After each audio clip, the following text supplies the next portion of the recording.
नहीं, ये जिस तरीके से उन्होंने नेपाल में जो हुआ है उससे भारत में उस तरह की अव्यवस्था को स्थापित करने के लिए वो युवाओं को प्रोत्साहित कर रहे हैं, ये निंदनीय ही नहीं, ये बहुत ज़्यादा एक क्वेश्चन मार्क भी उठाता है उनके नेतृत्व में। जिस तरीके से वो युवाओं के विकास की, युवाओं के सम्मान की बात करते हैं, वो इस तरीके से युवाओं को प्रोत्साहित कर रहे हैं कि आप अहिंसा का रास्ता चूज करिए, आप देश में दहशत फैलाइए, आप देश में डर भय बनाइए। ये दिखाता है कि वो कितने गंभीर हैं युवाओं के हक, युवाओं के अधिकार को लेके।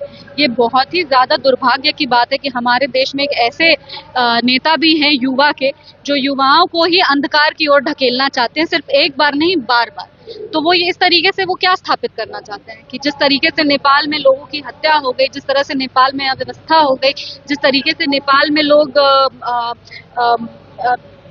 बहुत ही ज्यादा मतलब विकास से दूर होते गए, उस तरह का अंधकार भारत में भी हो जाए।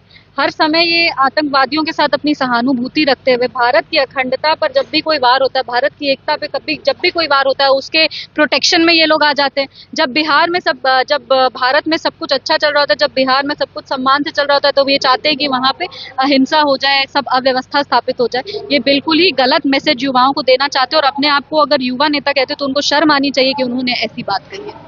सैम पित्रोदा जो कि कांग्रेस के बड़े नेता हैं, उन्होंने कहा है कि वो पाकिस्तान और बांग्लादेश जाते हैं तो उनको घर जैसा लगता है।